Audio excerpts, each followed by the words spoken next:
나왔습니다.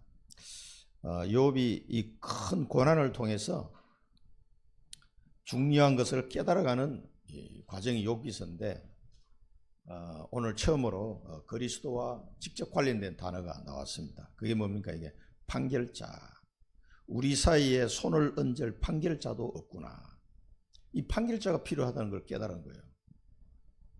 이때는 뭐 성경책도 없고 뭐 하나님의 말씀을 직접 듣는 방법 외에는 없는 시대이기 때문에 이 복음을 깨닫는 건 굉장히 어려운 거예요, 사실은. 우리 사이에 손을 얹을 판결자, 다른 번역 보면은 중재자라고 해요. 하나님과 나 사이에, 우리라는 단어는 하나님과 나 사이를 말하는 거예요. 지금 욥이 고백하는 장면입니다. 하나님과 나 사이에 손을 얹을 판결자, 중재자가 없다는 거예요. 어떻습니까? 그래서 히브리서에 보면 뭡니까? 새 중보자. 염소와 송아지 피로 하지 아니하시고 오직 자기 피로 영원한 속죄를 이루사 단번에 성소에 들어가신다니라. 그러므로 그가 우리의 새 중보자가 되었다. 그 히브리서 9장에 나온 말씀인데 새 중보자. 그래서 우리는 그리스도 안에서 영원한 기업을 얻도록 하기 위해서 하나님이 새 중보자 되신 겁니다. 그래서 지금 이 욥은 굉장히 고통 중에 하나님과 자기가 직접 대화할 수 없는 게 안타까운 거예요. 할 수 있어요. 대화할 수 있어요, 없어요? 특별히 하나님 말씀 주는 것 외에는 대화할 수가 없어요. 이때는. 그러니까 너무 답답한 거예요. 여러분 어떻습니까? 언제든지 하나님께 간구할 수 있잖아요.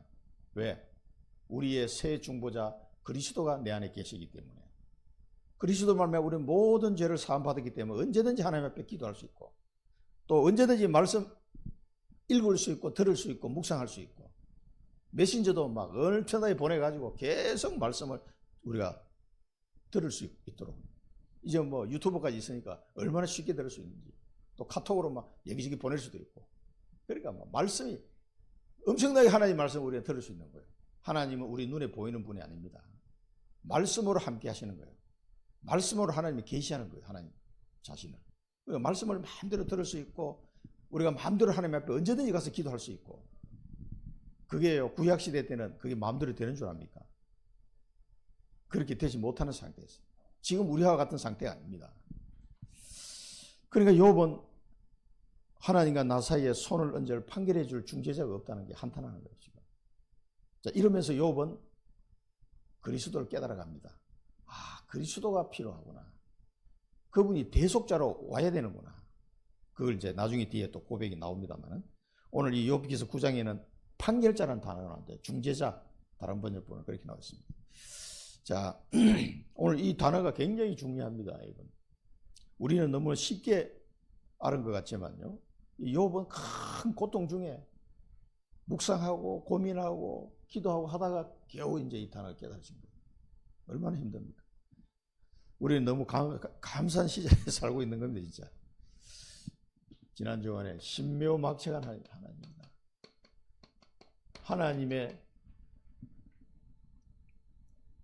하나님의 행하심을 우리는 청량할 수 없다.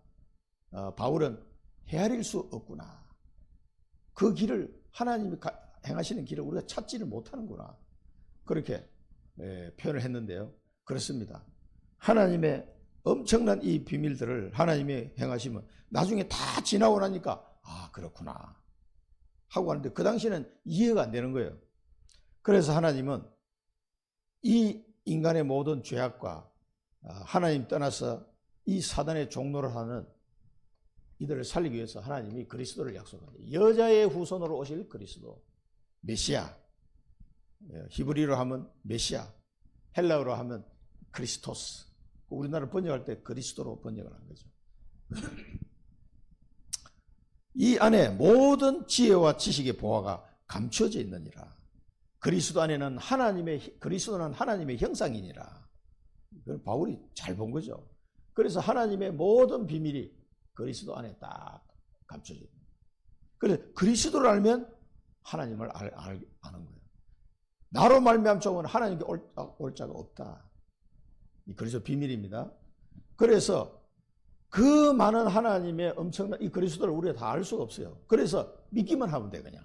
간단하게. 엄청나게. 우리가 막 연구해가지고 이 비밀을 다 알아가지고 요건 요렇고 저건 저렇고 이게 딱 깨닫는다. 불가능합니다. 안 돼. 그래서 믿기만 하면 돼, 그냥. 그러면 하나님 자녀 되는 거예요. 엄청나게 간단하게 만들어 놓습니다. 여러분, 휴대폰을 쓸 때 쓰는 사람이 편해야지. 쓰는 사람, 이게 어떻게 쓰는 것이 어려우면 쓰겠어요, 안 쓰겠어요? 못 쓰죠. 쓰는 사람은 아주 편안하게 쓸 수 있도록 하기 위해서 그 프로그램을 개발하는 사람은 엄청 머리를 굴려야 되는 겁니다. 우리가 간단하게 하나님 자녀가 되도록 하기 위해서 예수님은 그 큰 고통을 감내하신 거예요. 갈보리산 언약. 그 갈보리산에서 십자가의 모든 피를 다 흘리신 거예요. 온몸의 피를 다 흘리고 죽으신 거예요. 누구를 위해서? 나를 위해서. 그래서 그분을 믿기만 하면 이 엄청난 하나님의 청량할 수 없는 이 비밀들이 깨달아지는 거예요. 이 안에 다 있기 때문에. 그래서 욥이 입이 있어도 대답할 말이 없다. 대답할 수가 없구나. 이렇게 고백했는데요. 그래서 하나님은 성령을 보내주신 거예요. 예수 그리스도를 믿는 자에게 성령을 보내주셔가지고 성령으로 인도하시고 성령으로 깨닫게 하시고, 그래서 하나님의 이 영이 아니고서는 어떻게 그 하나님의 그 심령의 중심에 있는 내용들을 이거 깨달을 수 있겠느냐. 성령으로 말미암아 가능하다. 그래서 다른 보혜사 성령을 너에게 보내줄 것이니까 내가 떠나는 것이 오히려 더 유익하다 할 정도로 말씀하셨어요. 성령께서 너희와 영원히 함께 할 것이고 내가 말한 것을 기억나게 하고 깨닫게 할 것이다. 그래서 우리가 잘 이해가 안 되는 도대체 이 뭐라고 얘기해야 되나? 욥이 본인이 당하는 고난을 설명이 안 돼. 굉장히 힘든 거죠. 그 자체가 고통스럽기도 하지만 왜 이런 일이 일어날 수 있을까라는 이 질문에 나는 하나님의 자녀로서 최대한 이 사람은 의롭게 삶을 살았단 말이에요. 그런데 왜 내게 이런 고통이 오냐 말이에요. 이해가 안 되는 거예요, 이해가. 그 때문에 욥은 막 몸부림친 거예요. 왜 그래요? 욥이 왜 그 고난을 당해야 돼요? 그게 원죄 때문에 그런 거예요, 원죄 때문에. 하나님이 은혜를 주지 않으면 우리는 그 속에 살다가 지옥 갈 수밖에 없는 인생이라니까. 단 한 명도 여기서 예외가 없어요. 그래서 부처나 석가모니, 뭐 소크라테스, 뭐 공자 다 마찬가지예요. 의인은 없나니 한 명도 없다고 그랬거든요.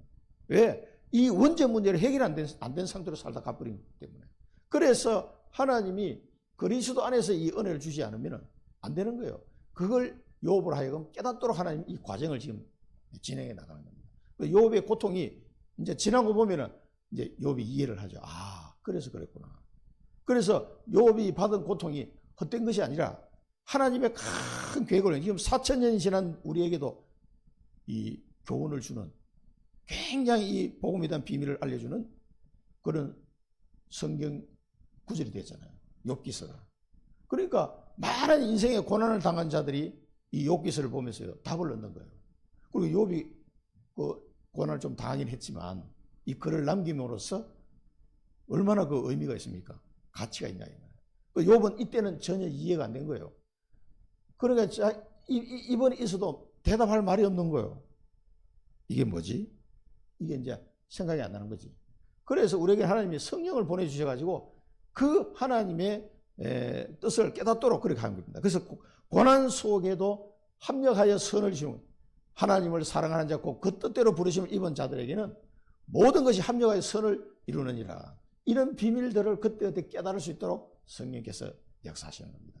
그래서 하나님의 이 절대 심판을 벗어날 자가 아무도 없다. 내가 아무리 이렇게 애를 쓰고 노력할지라도 피할 수가 없다는 것을 욥은 고백하고 있습니다. 그래서 하나님은 우리에게 복음을 주신 거예요. 사람에게 한 번 죽는 것은 하나님이 정하신 바요. 그 후에는 심판이 있으리라 그랬는데 요한복음 5장 24절에 보면은 진실로 진실로 내가 너에게 이르노니 너희가 내 말을 듣고 또 나 보내신 이를 믿는 자는 영생을 얻었고 심판에 이르지 않으니 사망에서 생명으로 옮겼느니라 그랬어요. 그래서 하나님은 우리에게 이 심판을 면하게 하시고 복음의 증인으로 서게 하신 겁니다. 그래서 그리스도가 이 땅에 오신 것을 요한복음 3장에 보면 뭐라고 했습니까? 세상을 심판하러 오신 것이 아니라 구원하러 오셨다. 그러나 이 구원하러 오신 그리스도를 안 믿으면 그 사람은 이미 심판을 받은 것이니라. 그렇게 말씀하셨습니다. 그래서 우리가 살아가면서 꼭 봐야 될 게 있습니다. 뭘 봐야 됩니까? 뭘 하기 전에 봐야 돼요. 이 시대의 흐름을 봐야 돼요. 현실을 봐야 돼요. 이 상태에서 하나님이 나를 선택하셨다는 거예요. 이 시대에 강대국, 약소국, 전부 다 지금도 전쟁터 난리잖아요. 왜 러시아가 우크라이나를 공격해가지고 지금 200만 명이, 사상자가 200만 명이라 그래요. 죽거나 부상당. 어떤 사람은 아들이 그 전쟁터 갔는데 우크라이나를 보니까 다리 하나 잘려가지고 왔더라고. 그래 아들이 그렇게 왔는데 그 엄마 마음이 어떻게 했냐고. 어떤 사람은 시신이 돼서 왔어. 그 엄마 마음이 어떻게 했냐고. 그걸 이게 이제 장례를 치르고 거기다가 이렇게 그 유공자 이렇게 묻어주는 게 있더라고. 그걸 이제 우크라이나에서 그걸 이제 식을 거행하는데 그 엄마 마음이 어떻게 했냐고. 그러니까 수십만 명이 지금 러시아도 죽었고 여기 복명동에 청주보건교회 그 태권도 가르치는 러시아 우리 젊은 친구 한국에 왔는데 전쟁이 터진 거야. 그래 내가 가서 물어봤더니 아유 살았다. 자기는 안 끌려가게 됐으니까 살은 거지. 그런데 군대를 갔다 자기는 이제 군대 갔다 제대를 했는 상태에서 이제 왔는데 그래도 그 예비군으로 막 많이 끌려갔잖아요. 사람 모자라니까 막 다시 모집해가지고 막 전쟁을 자기는 한국에 와 있으니까 괜찮다. 그리고 그 친구는 다행히 전쟁 나기 전에 한국에 왔는데 여기 온 사이에 전쟁이 팡 터진 거거든. 야 하나님이 너를 인도하셨다. 애들 태권도 가르치고 지금 잘 복음도 전하고 이렇게 러시아 언어를 쓰는 아이들 모아놓고 이렇게 잘 하고 있더라고. 그렇습니다. 우리가 이 현장을 보면서 뭐가 필요해요? 러시아나 우크라이나 다 복음이 필요한 거예요. 이 사람들이 복음을 몰라서 그런 거예요. 복음이 없으니까 흑암의 세력이 난무하고 한 사람을 권력자 한 사람의 마음을 확 움직이면요 전쟁이 터지는 거예요. 그걸 영토를 차지하기 위해서. 그런데 하나님은 나에게 이런 시대에 나에게 뭘 주셨어요? 복음을 주셨단 말이에요. 복음. 그걸 알아야 됩니다. 이 복음을 전가하기만 하면은 다 살아날 수 있겠구나. 이 현장을 보면서요 그걸 깨달아져야 돼요. 그래도 안 가면 어쩔 수 없고. 저는 계속 얘기해야 돼요. 이런 시대에 하나님이 나에게 복음을 주셨단 말이에요. 뭐 해라는 뜻입니까? 이 복음을 그 현장에 전달하면 사는 거예요. 그 내가 직접 못 가면 그 러시아에 복음 전하러 가는 사람을 도와주면 돼요. 기도해주고. 자, 그래서 우리는 절대 불가능 속에서 기도해야 됩니다. 이걸 알고 오직 기도 속으로 들어간 거예요. 그래서 요게벳이 자기 아들이 죽게 생겼는데 절대 불가능하잖아요. 왕이 다 죽이라고 했으니까 어떻게 하겠습니까? 힘은 없고 절대 불가능을 알고 하나님에 매달렸습니다. 오직 기도. 그래서 오직 기도. 기도하다가 하나님 언약을 탁 발견한 거예요. 아브라함에게 하셨던 그 말씀이 요게벳이 탁 기억난 거죠. 아브라함에게 하나님이 약속하셨는데 네 후대가 다른 나라에 잡혀가서 400년 동안 고난을 당하겠지만 4대 만에 돌아오리라. 4대 만에 돌아온다면 자기 아들 모세가 4대째니까 때가 됐구나. 이걸 깨닫는 거예요. 그래서 언약을 붙잡고 출애굽할 언약을 붙잡고 절대 가능을 본 거죠. 그래서 그 아들 모세를 통해 여기에 주신 그 하나님의 언약을 발견한 겁니다. 이걸 붙잡고 절대 가능을 보고 이제 기도하기 시작한 거예요. 그러니까 만남의 축복을 주는 거예요. 공주를 딱 준비해놨다가 왜 하필은 공주가 목욕하는 그 갈대사에다가 그 어린아이들은 상자를 싹 갖다 놨겠어요. 나일강에 막 떠내려간 게 아니에요. 그 성경 자세히 읽어보세요. 그 공주가 목욕하는 그 강 가에 왜 갈대가 나잖아요. 그 갈대사에다 아이를 딱 갖다 놓은 거예요, 그냥. 그러고 이제 공주가 발견하도록 기다린 거지. 그걸 아이가 막 울어서 들리니까 이제 발견하고서 그 하인이 이제 가져주니까 그 아이를 보면 히브리 아이인 줄 아는데 그 옷이라든가 그 문양이 히브리 아이구나 그러면서 자기 아들로 받아들였단 말이에요. 공주가 히브리 아이는 다 죽이라고 왕이 그랬는데 공주가 몰래 그냥 자기 아들로 삼은 거죠. 그래서 그 젖을 먹이고 왕궁에 데려다주는 이런 인도를 받게 되는 거예요. 그러면은 그런 일을 보면서 요게벳이 마음에 확신이 든 거지. 하나님이 공주의 마음을 움직이셨구나. 그래서 그 아들 삼아 40년을 그 공주가 모세를 키워주잖아요. 왕궁에서. 그리고 또 살인을 하게 되고 미디안 광야로 도망갔지만 위기 속에서 전환점을 하나님이 딱 준비해 놓은 거죠. 누구를 준비해놨어요? 이도로라는 사람을 딱 준비해놨어요.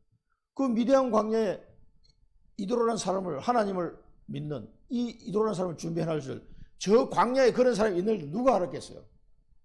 모세는 막 헤매면서 도망가다 보니까 미디안 광야를 갔는데 거기서 이도로 가정을 만났다 이 말이에요.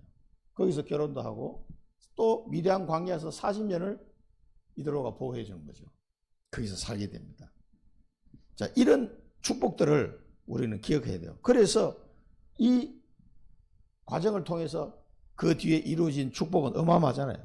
출애굽 사건과 또 광야의 40년과 가나안 땅에 들어갈 수 있도록 인도하신 그 모세에게 주신 하나님의 그 은혜와 축복은 뭐 말로 다 할 수가 없죠. 세절기와 언약궤와 성막과 엄청난 걸 주셨어요. 그리고 모세 오경을 기록하도록 다 하셨거든요. 이 축복은 요게벳이 이 언약 하나 발견했는데 그 아들을 통해서 이룬 그 응답은요. 영원한 응답이에요. 영원한 응답. 지금도 우리가 모세 오경을 읽으면서 얼마나 은혜를 받고 힘을 얻습니까? 지금도 영향을 주고 있어요. 성경 66권의 뼈대가 밑바탕이 모세 오경이에요. 이 오경 위에 모든 성경이 쫙 세워진 거거든요. 그래서 66권이 완성이 된 거예요. 그만큼 모세를 통해서 하나님이 큰 응답을 주었습니다. 지금도 우리도 절대 불가능 속에서 언약 잡고 기도하면 절대 가능이 나와요. 위기 속에 전환점이 보입니다. 왜? 하나님이 우리에게 복음을 주셨기 때문에 그렇습니다. 그래서 절대 발견, 이것을 절대 각인시켜라. 그리고 절대 준비 300%. 하나님은 어려움 속에 내가 있다면 질문을 하시기 바랍니다. 어려움 속에 있는데 질문을 하다가 답을 탁 발견하는 것. 그게 굉장히 중요한 겁니다. 왜 하나님이 욥에게 어려움을 줬겠어요? 아주 중요한 걸 발견하기 위해서. 욥은 이 고난을 당한 겁니다. 한마디로 얘기하면 그리스도 발견하기 위해서 이렇게 허락하신 거예요. 인간이 이렇게 최선을 다하고 선하게 살았지만 인간은 멸망할 수밖에 없구나. 이걸 욥을 통해 보여주신 거예요. 그래서 하나님은 인간의 자기 힘으로는 절대 불가능한 이 상태임을 깨닫게 하시고 그들에게 그리스도를 보내주신 이유를 깨닫도록 하나님 하시고 욥을 통해서 그래서 우리를 하나님과 우리 사이에 판결자, 중재자가 없으면 안 되는구나. 이거 하나 깨닫도록 하신 거예요. 여러분에 있는 그 어려움을 통해서 하나님의 절대 계획을 발견해요. 절대로. 저는 우리 진영이를 통해서 이거 발견했잖아요. 청주에 와 있으면서도 그걸 발견했어요. 청주 복음화. 그리고 선교사님 만나면서 그 현장에 선교하러 가야 되겠다. 그걸 하나님의 절대를 발견한 거예요. 그걸 놓고 계속 기도하잖아요. 각인돼요, 각인. 언약이 각인되고 복음의 말씀을 통해서 계속 말씀 듣고 기도하고 말씀 듣고 기도하고 이러면 계속 각인됩니다. 그러면서 하나님이 이 일을 감당할 수 있도록 나에게 300%로 준비되게 하시는 거죠. 내가 만드는 게 아닙니다. 보좌의 능력으로 하나님 나라를 이룰 수 있는 그 일을 감당할 수 있는 자로 준비시키는 거예요. 이 300% 응답은 내가 노력해야 만들어질 수 있는 게 아닙니다. 하나님이 내게 축복하셔야 그게 가능합니다. 그러면은 이게 준비된 사람에게는 천명, 소명, 사명이 발견이 됩니다. 그러면 끝나는 거예요. 이게 딱 보이면은 그 길로 이제 가면 돼요. 그럼 이걸 통해서 하나님은 우리에게 영원한 응답을 주십니다. 지금 저는 영원한 응답을 지금 받고 있는 중이에요. 보입니까? 저 목사님이 영원한 응답을 지금 받고 있구나. 보입니까? 저는 이걸 발견했거든요. 하나님이 깨닫게 하신 거지. 내 안에 성령께서, 야 이놈아, 너를 왜 청주로 보냈느냐? 왜 너에게 이 아들을 줬느냐? 왜 그 선교사님을 너를 만나게 했냐? 30년 전에. 이런 것들을 하나님이 다 깨닫게 하시는 거예요. 이게 나의 천명, 소명, 사명이에요. 그러니까 그 선교사님하고 같이 그 선교 현장에 내가 꼭 가리라 하고 몇 년 전입니까? 뭐 20년 전에 기도했는데 어느 날 보게 돼 같이 가고 있는 거예요. 그게 하나님의 응답이잖아요. 영원한 응답이에요. 여러분 몽골에 그 하나님의 나라 이룰 제자들이 일어나고 있고, 어제 사진 보니까 신계 왔다 갔다라고, 신계하고 그 신계 아들 하고 또 옆에 한 사람이 있던데 같이 와가지고 오늘 뭐 사업차 때문에 왔다가 선교사님 만나고 같이 식사하는 사진이 올라가 있더라고요. 얼마나 반갑던지. 그 신계가 버스 회사 사장인데 이 몽골 사람이요, 몽골 복음화를 위해서 얼마나 기도하는지 몰라요. 정말 우리 몽골에는 복음이 필요하구나. 이게 없어가지고 우리나라가 맨날 이 후진국으로 이렇게 살아가고 있구나. 맨날 중국이 얻어터지고 러시아에 얻어터지고 중간에 샌드위치가 돼가지고 몽골이 땅도 엄청나게 뺏기고 그렇게 살아가고 있는 거 이 사람은 이제 아는 거예요. 그래서 우리 민족에게는 이 복음이 필요하다. 그 사람은 돈도 많아요. 부자야. 이 돈이 무슨 소용이 있나. 이 복음을 위해서 써야 되는데 그걸 고백하는 사람이에요. 진짜. 그리고 그런 사람이 한 사람 일어났다는 게 얼마나 감사하지. 몽골의 많은 제자들이 일어나고 있습니다. 영원한 응답이에요. 영원한 응답. 절대 망대. 그래서 하나님은 원래 여러분 꼭 저 플랜카드도 세워놨지만 절대 망대를 꼭 세워지는 축복을 누리시기 바랍니다. 매일 아침마다 10분만 기도하면 된다. 그러면 절대 망대가 세워지는데 우주를 정복하게 될 것이다. 우주 정복이라는 말은 뭐냐면은 하나님이 이 모든 삼라만상을 누구에게 주셨어요? 하나님이 자녀에게 다 주셨어요. 이미. 그 아담이 뺏겨버렸지. 사단이 속아가지고 완전 사기당해서 이 삼라만상을 우주라고 표현한 거예요. 우리가 그 하나님이 만들어 놓은 모든 걸 누릴 자격이 있는 하나님 자녀는. 근데 하나도 못 누려요. 그러니까 이 하나님이 주신 모든 삼라만상을 통해 주신 이 축복을 제발 좀 회복하라고 그 기도하는 거예요. 아침에 기도하면서 이 축복이 내게 온전히 회복될 수 있도록, 그래서 여러분 서밋이 될 수 있도록, 그 다음에 절대의 여정은 발견해야 됩니다. 하나님이 주신 절대의 여정, 평생의 언약을 발견하고 세계 정복이에요. 세계 정복이라는 말은 세계 복음화 한다는 얘기죠. 여러분이 가문 복음화가 세계 복음화예요. 청주 복음화가 세계 복음화예요. 꼭 기억하시기 바랍니다. 그리고 여러분이 주신 여정으로 가면 돼요. 그 다음에 절대 이정표. 그러면은 이 길을 가는 사람에게는 하나님이 이 이정표를 남길 수 있도록 허락하십니다. 기도 300%, 업에서 300%, 기념비 300% 남길 수 있도록 미래에 정복하는 이런 축복을 누리게 됩니다. 혹시 이 일을 가다가 어려움이 왔다 그러면 더 큰 이익이 오게 돼 있어요. 그래서 하나님의 자녀, 언약 잡은 하나님 자녀에게는 고난은 더 큰 축복입니다. 반드시 그렇습니다. 그래서 언약을 잡고 계속 언약 기도 회복하시기 바랍니다. 하나님의 말씀을 믿고 기도하셔야 돼요. 내 환경 때문에 속지 마시고 하나님의 말씀이 우선이 돼야 돼요. 하나님의 말씀이 안 믿어져. 내 환경을 보니까. 그게 아브라함이 가나안 땅 왔을 때 그랬잖아요. 또 야곱이 바다나무 갈 때도 그래요. 자기 환경을 보면 이게 뭐가 안 맞는 것 같아. 그 말씀을 믿어야 됩니다. 하나님이 내게 주신 언약의 말씀을 믿고 기도하십니다. 항상 하나님의 기도로 나와 함께 하십니다. 이걸 계속 누리셔야 돼요. 그러니까 예수님이 내 이름으로 기도하라고 계속 말씀하시는데 기도를 안 해. 기도를 안 하니까 하나님이 나와 함께 하는지 안 하는지 잘 이걸 누리질 못한단 말이에요. 계속 기도하면서 하나님이 나와 함께하는 항상 누리시기 바랍니다. 그 다음에 하나님이 말씀으로 나를 인도하십니다. 이게 베델의 축복이에요. 베델의 축복. 내가 여정을 갈 수 있도록 그때그때 하나님의 말씀으로 나를 인도해 주십니다. 그래서 우리가 강단 메시지를 착 집중해서 듣는 거예요. 하나님이 나를 이번 주에는 어떤 말씀으로 인도하실까? 이 베델에서 언약을 야곱이 확인했잖아요. 이 베델의 축복. 이걸 통해서 하나님이 나와 함께 하심을 누리셔야 됩니다. 그 다음에 세계 선교의 축복. 선교의 축복을 통해서 하나님이 나와 함께 하심을 누리시기 바랍니다. 반드시 성취될 거기 때문에.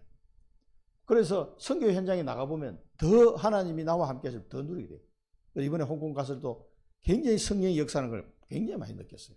여러분이 릴레이 기도도 해주시고 이렇게 기도해 주시기 때문에 더 하나님 은혜가 그 현장에 임한다는 걸 확연히 느끼시더라고요. 그렇습니다. 하나님이 나와 함께하는 걸 선교 현장에 가보면 더 느끼시게 됐어요. 자, 성전 축복. 하나님이 나를 성전 삼고 영원히 함께 하십니다. 내가 성전이요. 내가 있는 곳이 성전이요. 그러면 빛의 경제가 회복되는 겁니다. 이거를 회복해라. 성전 축복. 또 내가 있는 현장, 그게 전부 다 성전이라 생각하시고, 또 위기에 왔을 때 응답을 하는데 이스라엘을 응답은 여러분들이 21세기의 이스라엘입니다. 다른 사람이 이스라엘 아니고 예수가 그리스도라는 사실을 믿는 자가 이스라엘이에요. 이스라엘 뜻이 뭡니까? 하나님과 및 사람들과 겨루어 이겼다. 이런 이름입니다. 이런 말도 안 되는 이름인데 이걸 야곱에게 야복강에서 주셨단 말이에요.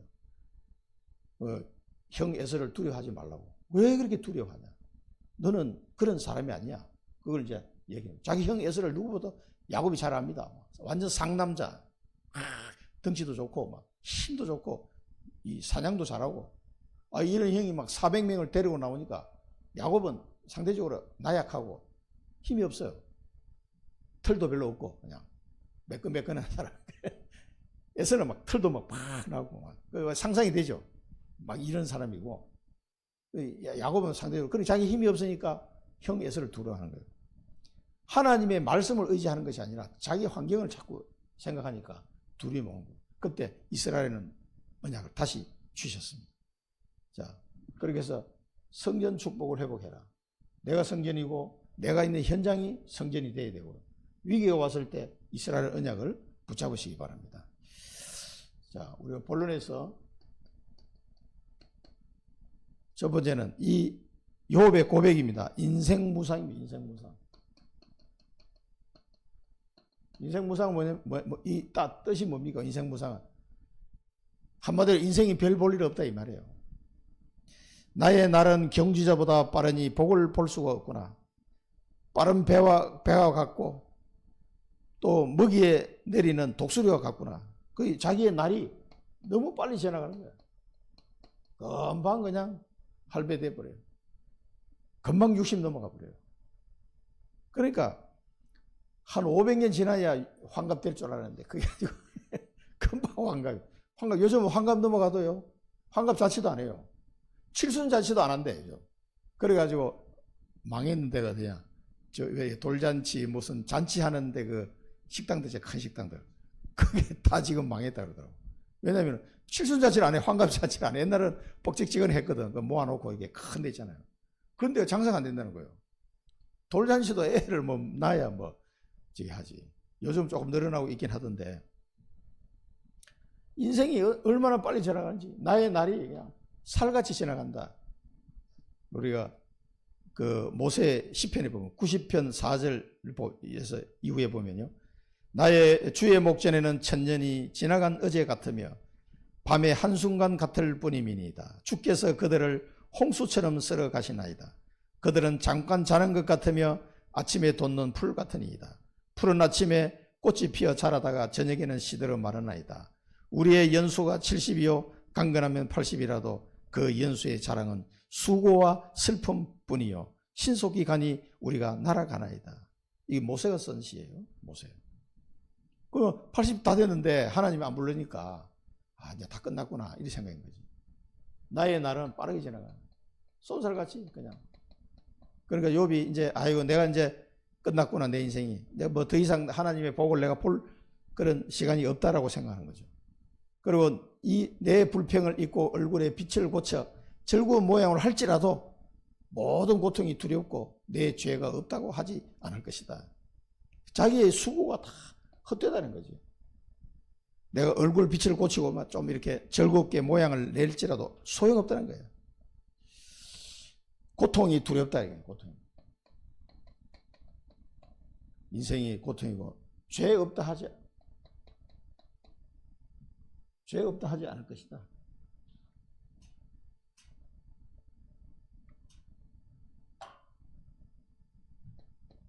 이 죄 문제 해결 안 돼요. 고통과 죄 문제가 해결이 안 된다는 걸 고백하고 있습니다. 내가 정죄함을 당할진대 어찌 헛수고를 하겠는가. 내가 암만 노력해도 나는 정죄함을 당할 거다. 그러니까 이 헛된 헛수고를 내가 왜 하겠냐 이 말이에요. 그만큼 인생이 헛되다는 걸 지금 이야기하고 있습니다. 전도서에 솔로몬이 쓴 글이죠. 전도자가 이르되 헛되고 헛되며 헛되고 헛되니 모든 것이 헛되도다. 해 아래에서 수고하는 모든 수고가 사람에게 무엇이 유익한가. 그 후에 내가 생각해 본 적 내 손으로 한 모든 일과 내가 수고한 모든 것이 다 헛되어 바람을 잡는 것이며 해 아래에서 무익한 것이로다. 아니 솔로몬은 한 일이 많은데 성전도 짓고 뭐 엄청난 지혜로 나라를 다스리고 많은 사람들이 솔로몬 만나려면 줄 서야 돼요. 그 솔로몬 한번 만나서 솔로몬의 지혜를 들어보려면 뭔가 질문을 하고 답을 하려면요. 그 스바의 여왕이 솔로몬 찾아왔잖아요. 황금과 엄청난 선물을 들고 와가지고 솔로몬하고 대화를 하는 거예요. 식사를 하면서. 그래가지고 엄청난 답을 듣습니다. 지혜로운 답을. 그 지혜로운 답을 듣거나 뭐 속이 다 시원하잖아요. 그리고 그 스바 여왕과 솔로몬과 사이에 난 아들이 에티오피아의 왕이 되는 거예요. 나중에 건너가서. 스바 여왕이 저 사우디아라비아 남쪽, 지금은 거기가 무슨 나라야? 예멘 그쪽 지역입니다. 사우디아라비아 남쪽 지역. 그 바로 건너편이 에티오피아예요. 그래 에티오피아가 기독교 국가가 됐지 나중에는. 그 솔로몬의 후손인들입니다. 그 사람들이. 근데 이렇게 그러면서 전도서 결론이 뭡니까? 일의 결국을 다 들었으니 하나님을 경외하고 그의 명령들을 지킬지어다. 이것이 모든 사람의 본분이니라. 이 부분이 안 되면요, 다 헛된 인생으로 끝나는 거예요. 그래서 예수님이 말씀하십니다. 마태복음 11장에 수고하고 무거운 짐진 자들아 다 내게로 오라. 내가 너희를 쉬게 하리라. 이게 예수님의 답변이에요. 나는 마음이 온유하고 겸손하니 나의 멍에를 메고 내게 배우라. 그리하면 너희 마음이 쉼을 얻으리라. 이는 내 멍에는 쉽고 내 짐은 가벼움이라 하시니라. 그렇습니다. 우리의 모든 수고가 헛된 수고가 되는 거예요. 아무리 노력해도 이 솔로몬도 그랬고 이 욥도 마찬가지고 아무리 노력해도 안 되는 거예요. 이게 내 인생은 총알같이 지나가는데 모든 내가 아무리 노력해도 안 돼. 고통뿐이고 내가 이 죄 문제 해결이 안 된다 이 말. 그래서 어차피 내가 정죄 당할 건데 내가 뭐 헛수고하면 뭐 하겠냐. 이런 결론. 이게 인생 무상이에요. 인생 무상. 그래서 하나님이 누구를 보내줘요? 그리스도를 우리에게 보내주십니다. 그래서 여러분이 인생을 살다가 그리스도를 만났다. 이게 최고의 축복이에요. 그 사도 바울이 막 예수 믿는 사람을 잡아 죽이고 하다가 핍박하다가 다메섹으로 가는 도중에 예수님을 만났다는 거예요. 여러분의 다메섹 있습니까? 나의 다메섹. 그 햇빛보다 더 밝은 빛으로 그 사도 바울을 내리쳐버렸어요. 부활하신 예수님을 딱 만난 거예요. 그 자리에서. 그때 바울의 심정이 어떻겠냐고. 3일 동안 눈을 보지도 못하고 볼 수도 없고 먹지도 못하고 마시지도 안 하고 3일 동안 금식하며 기도하는데 얼마나 충격이 되었든지 그리스도를 만난 그 바울은 하나님의 아나니아를 통해서 하나님의 언약을 듣고 평생 이방인 선교사로 순교하기까지 순종했습니다. 이 갈보리산에서 우리의 모든 문제를 다 끝냈습니다. 내가 다 이루었다라고 말씀하셨습니다.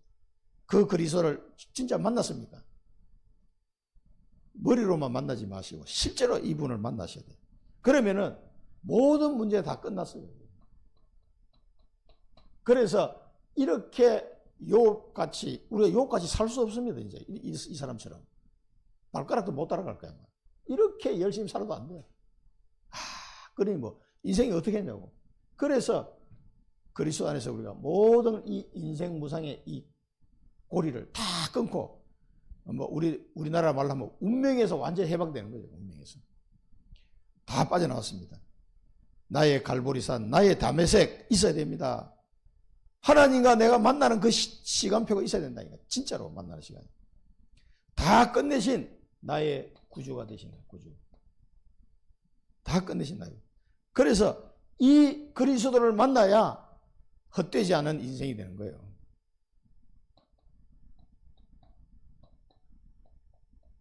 여러분, 헛되지 않는 인생을 사시려면 이 그리스도와 함께 하셔야 됩니다. 그래서 그리스도 없는 인생은 계속 헛돼요. 낙이 없어요. 그래서 지난 수요일 날도 제가 그 친구 부친상 당해서 수요일 날 아침에 장례식장 가면서 대학 친구 6명이, 아주 친한 친구 6명 있어요. 그 방에다가 내가 한 12시 전에 도착할 것 같으니까 혹시 그때 조문 올 사람 있으면 같이 참석했으면 좋겠다. 올려놨어요. 아무도 연락이 없길래 나 혼자 올라갔는데 일산에 다 도착했는데 보니까 한 놈이 딱 연락이 왔어요. 12시 10분에 도착할 예정이니까 가지 말고 있어라 그러더라고요. 시간도 비슷하길래 가서 이제 밥 먹고 있는데 이 친구가 왔어. 그 친구가 누구냐면은 그 삼성전자에서 부사장까지 하고 은퇴한 친구예요. 대학 동기고 또 학사장교 동기이기도 하고 친한 친구인데 이 친구가 굉장히 가정이 어렵고 가난했어요. 그 5남매 얘가 거의 뭐 그 집에 가장 역할을 한 거지. 그래서 사회에서 어느 정도 성공을 해가지고. 그런데 불신자라. 그래서 30년 전부터 기도를 했는데 때가 올 것이다. 그 지가 잘 나갈 때는 듣지도 않아요. 이제 나이가 이제 60대 중반이 되니까 이게 사람이 달라지거든. 그래 이제 혹시 하나님이 기회를 주시지 않을까. 하필은 이 친구가 왔어요. 그래가지고 밥 먹으면서 내가 선교 현장에 갔는 사진도 보여주고 뭐 그래 뭐 이런저런 질문도 하더라고. 이거 뭐 서울에 보니까 막 큰 교회도 많고 뭐 그렇던데 어떠냐 하네. 그거는 0.1%도 안 된다. 뭐 이런저런 이야기하면서 그 순간에 이제 인생 얘기 사는 얘기를 좀 나눴어요. 자기는 뭐 하니 이 친구가 그림을 좋아하는 거야. 근데 왜 전자공학과 가가지고 이렇게 일을 하느냐. 그때는 먹고 살기 바빠가지고 자기는 원래 그림을 너무 좋아하는데 그림을 중고등학교 때 그려가지고 상도 타고 이랬대요. 재질이 있는데 소질이 있는데 집은 가난하지. 5남매가 있는데 그 먹고 살기 바쁘잖아요. 그러니까 빨리 들어가서 취직할 때 들어가. 그리고 공대를 다 가는 거예요 그때는. 그래 취업하려고 공대를 들어온 거지.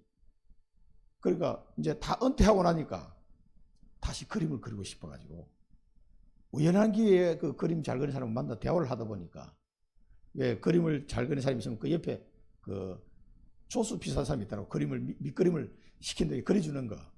자기 그거 하고 있다 그래. 알바생 비슷하게 해가지고 자기가 제일 말단이래. 그러니까 뭐 그러면 요거 그리를 하면 이 친구 이 연필로 다 그린 걸 내가 봤거든요. 이야 내가 볼 때는 완전 프로야. 너무 잘 그렸더라고. 사진 찍어 놓은 것 같아. 깜짝 놀랐어요. 아니 이 친구가 이런 재능이 있었나? 전혀 몰라. 어제 그 얘기를 딱 하더라고요. 그래? 그 밥 먹고 살기 위해서 저저거 갔다가 이제는 자기가 하고 싶은 거 한다는 거지. 그림을 이제 매일 그쪽으로 출근해가지고 그리는데 야 자기가 이게 배워보니까 이 프로의 세계와 이 엄청나게 다르더라면서 하나씩 새로 배우고 있다 그러더라고. 그럼 너는 그 어떻게 네가 목사가 될 줄 누가 알았겠냐 그랬어. 그렇지. 야 이거 뭐 아마추어하고 프로하고 차이가 많이 난다. 그래. 그래서 내가 한 가지 제안을 했어요. 내가 카톡으로 성경 구절을 보낼 테니까 네가 꼭 읽어볼 거냐. 꼭 읽어봐라. 그리고 같이 전철 타고 오면서 그러니까 자기가 이제는 꼭 읽어보겠다는 거야. 그러고 보니까 옛날하고 완전히 달라졌어. 나이가 드니까 인생무상이 인생무상. 남는 게 뭐가 있어요? 아무것도 없습니다. 돈? 참. 그게 이 사람. 그래 상당한 그 친구는 이제 기독교 집안이 그 집안은 다. 그리고 아버님이 안수 집사님은 이제 돌아가신 거예요. 소천에 그 집에 뭐 전부 다 예수 믿는 사람들이니까 6명 중에 4명은 예수 믿는 사람이고 2명은 안 믿는 사람이에요. 그 2명 중에 1명이 이 친구가 언젠가는 복음 전할 기회가 올 것이다. 딱 이제 60대 되니까 중반 되니까 이제 기회가 오더라고. 복음 전해야 돼. 그래서 이 친구한테 특별히 따로 내가 성경 구절을 하나씩 기초적인 것부터 보내고 있습니다. 한 3일 됐는데 너무 기분이 좋더라고. 여러분 그리스도 없는 인생은요 헛된 인생이에요. 그거 나중에 숨 넘어갈 때 뭐 소용이 있습니까 그게. 그것도 100년도 못 사는 가지고. 자, 꼭 이 시간표를 내 인생 살아가는 동안에 반드시 그리스도를 만나는 시간이 있어요. 그리스도를 만나는 시간. 자, 그래서 이 판결자가 새 중보자, 바로 히브리서에 나와 있습니다. 자, 이 보세요. 눈 녹은 물로 몸을 씻고 잿물로 내 손을 깨끗하게 해본들 주께서 나를 개천에 빠지게 할 것이다. 여기 보면 다른 번역 보면 시궁창에 빠뜨리게 할 것이다. 이렇게 표현이 되어 있어요. 이 욥의 고백입니다. 그러니까 내가 아무리 깨끗하게 해본들 소용이 없다는 거예요. 생각해보면 눈 녹은 물로 이런 몸 씻어 봤습니까? 눈 녹은 물 얼마나 차갑겠어요. 그런데 그 목욕 제기하고 옛날 말로 눈 녹은 물로 깨끗하게 씻고 잿물로 막 손을 씻고 요즘 말로 비누 물로 손 씻었더니 그 깨끗하게 해본들 자기가 시궁창에 빠진다. 이 말은 뭡니까? 자기가 삶을 아무리 깨끗하게 하려고 노력해도 안 된다는 얘기예요. 하나님은 나를 개천에 빠뜨리게 해요. 다른 번역본은 시궁창으로 나와 있어요. 시궁창으로. 시궁창에 꽉 쳐박아 버린 거예요. 이런 수준에 내가 발버둥 쳐도 이래밖에 안 된다는 거예요. 하나님은 그러니까 이제 답답하니까 뭔가 하나님은 사람이 아니신즉 내가 대답할 수도 없고 또 함께 재판을 할 수도 없다. 이 재판은 변론하는 거예요. 아, 하나님 나하고 얘기 좀 합시다. 이게 안 된다 이 말이에요. 하나님을 불러다가 그래 따져봅시다. 이거 내가 하나씩 따지고 하나님 답변 한번 들어봅시다. 이렇게 할 수가 없다는 얘기죠. 하나님 앞에 갈 수 있어요 없어요? 이 구약 성경에 보면 하나님을 만난 사람이 나와요. 예를 들어서 야곱이 그 야복강가에서 기도하다가 누가 나타나요? 성경에 보면 어떤 사람이 이렇게 나와 있어요. 천사라는 단어가 아니고 어떤 사람이 야곱과 씨름을 했다래요. 끝까지 안 놔주니까 네 이름이 뭐냐? 야곱이 하니까 이스라엘에 해라. 이렇게 막 한도뼈를 쳤다 그러잖아요. 그리고 이제 헤어졌는데 그때 야곱이 뭐라고 고백합니까? 내가 하나님의 얼굴을 대면하였으나 죽지 아니하였다. 그리고 그 이름을 버니엘이라 그 지명 이름을 붙였단 말이에요. 그리고 야곱이 그분이 하나님이신 줄 깨달으신 거예요. 하나님을 대면해도 자기 안 죽었거든. 그 할렐루야 한 거예요. 그 옛날 사람 이 언약이 성취되기 전에는요 하나님을 뵐 수가 없어요. 하나님과 대면해서 말할 수가 없어요. 지금은 어떻습니까? 언제든지 가서 얘기할 수 있는 거예요. 왜? 그리스도가 계시기 때문에. 그래서 옛날에는 대제사장이 1년에 한 번 히브리서 보면 그 양의 피를 가지고 지성소에 들어가잖아요. 1년에 한 번. 그렇게밖에 하나님을 대면할 수가 없어요. 그때 말씀을 듣는 거거든. 지성소 안에서. 그러다가 막 죽은 사람도 있고 그 방울 달아나고 그렇게 가잖아요. 딸랑딸랑 소리 안 들리면 죽었구나. 그 밖에서 줄 달아 끄집어내야 돼. 시체를 쳐야 되니까. 그만큼 하나님을 만나는 건 엄격하고 힘든 적이었어요. 그러니까 욥도 아니 하나님이 사람이 아니니까 어떻게 대면해서 얘기할 수도 없고 내가 뭐 재판을 할 수도 없고 변론 이걸 할 수가 없다 이 얘기예요. 그럼 좀 물어보고 싶은데 물어볼 수도 없다 이 말이에요. 그 우리는 지금은 어떻습니까? 언제든지 하나님 앞에 기도할 수 있잖아요. 빌립보서 4장 6절에서 7절을 보면 무엇이든지 간구해라. 너희 구할 것을 하나님께 감사함으로 간구해라 그랬잖아요. 그래 하면 그리스도 예수 안에 있는 하나님의 평강이 너희 마음과 생각을 지키시라. 그러니까 지금은 언제든지 하나님과 대화를 할 수 있습니다. 기도로 대화할 수 있습니다. 이게 굉장히 축복이에요. 이게 그리스도 안에서 이게 회복된 거예요. 이게 욥은 이거 할 수가 없어. 너무나 답답한데 물어볼 수도 없고 하나님 나하고 좀 변론 한번 합시다 이렇게 얘기할 수도 없는 거예요. 하나님은 사람이 아니고 어떻게 되겠어요? 그러면서 욥이 고백한 게 판결자 얘기한 거예요. 우리 사이에 하나님과 나 사이에 손을 얹은 판결자가 없구나. 이게 중재자네 중재자. 그래서 하나님과 우리 사이의 중재자 이분이 필요하다는 것을 깨닫는 거죠. 하나님과 나 사이의 중재자, 새 언약의 중보자. 그래서 히브리서 9장에 보면은 염소와 송아지 필요하지 않고 오직 자기의 피로 영원한 속죄를 이루사 단번에 성소에 들어가셨냐. 이로 말미암아 그는 새 언약의 중보자시니 이는 첫 언약 때에 범한 죄에서 속량하려고 죽어서 부르심을 입은 자로 하여금 영원한 기업의 약속을 얻게 하려 하심이라. 그래서 여러분 고린도후서 이게 답입니다. 사실은 고린도서 5장 18절 20절 그리스도로 말미암아 우리를 자기와 화목하게 하시고 이게 중재자예요. 하나님과 우리 사이의 화목, 이 죄 때문에 화목이 안 돼. 그 화목을 그리스도가 이루셨다는. 또 우리에게 화목하게 하는 직분을 주셨다. 곧 하나님께서 그리스도 안에 계시다 세상을 자기와 화목하게 하시며 그들의 죄를 그들에게 돌리지 아니하시고 화목하게 하는 말씀을 우리에게 부탁하셨느니라. 여러분 어떻습니까? 화목하게는 말씀이 뭡니까? 복음의 말씀. 그러므로 우리가 그리스도를 대신하여 사신이 되어, 이 그리스도의 대사예요. 그리스도 대사. 하나님이 우리를 통해 너희를 권면하신 것과 같이 그리스도를 대신하여 간청하노니 너희는 하나님과 화목하라. 그리스도를 영접하면 이게 다 되는 거예요. 하나님과 우리 사이를 화목하게 만든 중재자가 필요합니다. 이분이 그리스도다 이 말이에요. 그래서 자기 피로 영원한 속죄를 우리가 속량함으로 말미암아 하나님과 우리를 화목하게 하신 그리스도. 화목하게 이 그리스도를 보내주기 때문에 이제는 그리스도를 대신하여 사신이 되었다. 대사. 그리스도의 대사. 이 그리스도의 대사라고 해서 화목하게 하는 이 직분을 감당하시기 바랍니다. 그리스도의 대사. 그래서 이분이 판결자요, 중재자요, 새 중보자요. 우리를 하나님과 우리 사이를 화목하게 하신 분이다. 속량함으로 말미암아. 내 힘으로 된 게 아니에요. 속량의 은혜로. 그래서 이렇게 하셨다. 그래서 우리는 그리스도의 대사로 화목하게 하는 말씀을 우리에게 부탁하신다. 우리 복음의 말씀을 주셨기 때문에 이걸 가지고 가야 됩니다. 여러분은 어디 대사로 가실 건지 정해야 돼요. 나는 중국 대사, 나는 아프리카 대사, 나는 몽골 대사 정하셔야 됩니다. 아예 목사님 나는 안 가. 그렇게 하면 안 돼요. 가셔야 돼요. 기도하셔야 되고. 한 나라를 정하시고 내가 그리스도의 대사로 갈 때가 어디냐? 청주에는 내가 어느 동네 내가 대사. 여러분 가문에 그리스도의 대사입니다. 청주에 그리스도의 대사입니다. 내가 기도하는 그 나라에 내가 그리스도의 대사로 가는 거예요. 얼마나 감사합니까? 대사 아무나 하는 줄 아세요? 대사를 이거 아무나 하는 게 아니에요. 행정고시 합격하고 외무고시 합격하고 해도 이 잘 안 돼. 어려워요. 우리 렘넌트 한 명이 열심히 외무고시 합격해가지고 지금 외교관을 열심히 하고 있는데, 근데 그렇게 했다고 다 대사 되는 게 아니에요. 가려면 굉장히 높은 자리가 올라가야 돼. 대사 한번 하려면. 근데 여러분 하나님이 그리스도의 대사로 따다다닥 지금 보냈단 말이에요. 그 하나님이 나를 어디로 보내신가 빨리 이걸 잡아야 돼. 새 중보자. 이 단어를 기억하시기 바랍니다. 그래서 이 새 중보자를 통해서 우리를 왕같은 제사장으로 딱 세우신 거예요. 그래서 욥이 이렇게 고민했던 게 여기서 다 풀리는 거죠. 왕같은 제사. 주의 막대기를 내게서 떠나게 했으면 좋겠다. 그의 위엄이 나를 두렵게 하지 아니하기를 원하노라.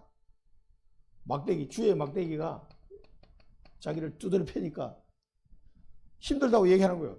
주의 위엄이 좀 내게 안 왔으면 좋겠다. 이렇게 말하는 거죠. 어떻습니까? 다윗은 이렇게 고백했습니다. 내가 사망의 엄청한 골짜기를 다닐지라도 해를 두려워하지 않을 것은 주께서 나와 함께 하심이라. 주의 지팡이와 막대기가 나를 안위하시나이다. 왜 주의 막대기가 두려워서 떠나기를 원할까요? 주의 막대기와 지팡이가 나를 안위하는 상태가 되면 돼요. 그게 새 중보자 그리스도를 통해서 가능해지는 이 역할이 바뀌어버린 거예요. 위험이 아니라 사랑으로 나를 안위하는 이 막대기가 나를 안위하는 그걸로 바뀌는 거죠. 그리하면 내가 두려움 없이 말하리라. 이게 없으면 내가 두려워하지 않겠다. 하나님은 언제든지 나를 강구하도록 만들었습니다. 언제든지 기도해라. 내 이름으로 기도해라. 너희가 지금까지는 내 이름으로 기도하지 않았지만 이제부터는 내 이름으로 기도해라. 그래야면 내가 다 응답하겠다. 말씀하셨습니다. 하지만 나는 그렇게 할 수 있는 자가 아니다. 신분이 아니란 거예요. 신분이. 나는 그렇게 할 수 있는 자가 아니라 욥의 상태입니다. 그래서 우리 신분이 뭡니까? 성령이 내주하시는 거예요. 바뀐 거예요. 이제 신분이. 죄의 종에서 의의 종으로 완전히 바뀌어버린 거예요. 사망에서 생명으로 옮겨버린 거예요. 심판받을 자에서 천국으로 영생 얻는 자로 바뀌어버린 거예요. 그래서 왕같은 제사장이 된 거예요. 왕같은 제사장. 이 타이틀만 갖고 있지 마시고 실제로 이걸 역할을 하셔야 돼요. 그래서 베드로전서 2장 9절에는 왕같은 제사장이요 그의 기이한 빛에 들어가 계신 이 아름다운 덕을 선포하게 하십니다. 아름다운 덕을 날마다 선포하시기 바랍니다. 그래서 하나님은 우리를 긍휼히 여기사 하나님의 긍휼 속에 이 아름다운 덕을 선포하는 자로 우리를 선택하셨습니다. 그래서 약속하셨습니다. 성령의 충만한 은혜를 주겠다. 성령의 충만을 가지고 딴 것까지 너희를 정인되게 할 것이다. 이제는 우리가 이 주의 막대기와 지팡이가 두려움의 대상이 아니라 우리를 안위하는 대상이 된 거죠. 하나님 앞에 두려워하는 자가 아니라 마음껏 기도할 수 있는 자가 된 거예요. 내 신분이 이제는 완전히 바뀌었습니다. 성령이 내주하시고 의의 종으로 바뀌었습니다. 그래서 이 하나님의 긍휼하심 속에서 성령의 충만한 은혜와 딴 것까지 정인으로 살아가야 되는 거예요. 마가다락방의 체험이 있어야 됩니다. 마가다락방 체험. 열방이 너로 말미암아 복을 받게 될 것이다. 그 복을 발로 걷어차지 마시고 그 복을 실제로 누리시기 바랍니다. 실제로 안 누리니까 내가 사는 게 이게 나도 모르게 예수 믿는데 인생 무상을 느끼는 거예요. 왜 그렇습니까? 이 새 중보자의 비밀을 놓치고 왕같은 제사장의 축복을 내가 못 누리니까 내 예수 믿는데 교회 중직자가 되었는데도 인생 무상을 느끼는 거죠. 이게 안 되면 불신자와 비슷하게 된다니까. 이상하다. 이 사람이 예수 믿은 지 30년 됐는데 왜 이 속에 빠져 있냐 이거. 우리는 이쪽으로 왔는데. 결론입니다. 그래서 모든 짐을 결단하시기 바랍니다. 모든 짐은 예수님께 맡기시기 바랍니다. 이게 믿음인데 언제 맡겨지는 줄 아세요? 맡게 되는데 안 맡겨져. 모든 짐을 맡기라고 하는데 안 맡겨져. 왜? 그게 마태복음 11장에 그 비밀이 들어있는 거예요. 11장 28절에 30절에 보면 예수님이 주신 멍에를 대신 매야 돼요. 내 짐은 다 맡기고 예수님이 주시는 멍에를 탁 매시기 바랍니다. 그러면 요게 맡겨집니다. 그래서 내 멍에는 가볍고 쉽다 그랬어요. 그 멍에를 져야만 너의 마음에 안식을 얻게 될 것이다 말씀하셨어요. 맡기라고 하는데 안 맡기시는데 하나님 목사님 어떻게 해요? 예수님의 멍에를 지시면 됩니다. 그래 너희는 자기를 부인하고 자기 십자가를 지고 나를 따라오너라 그랬잖아요. 그게 되면 맡겨집니다.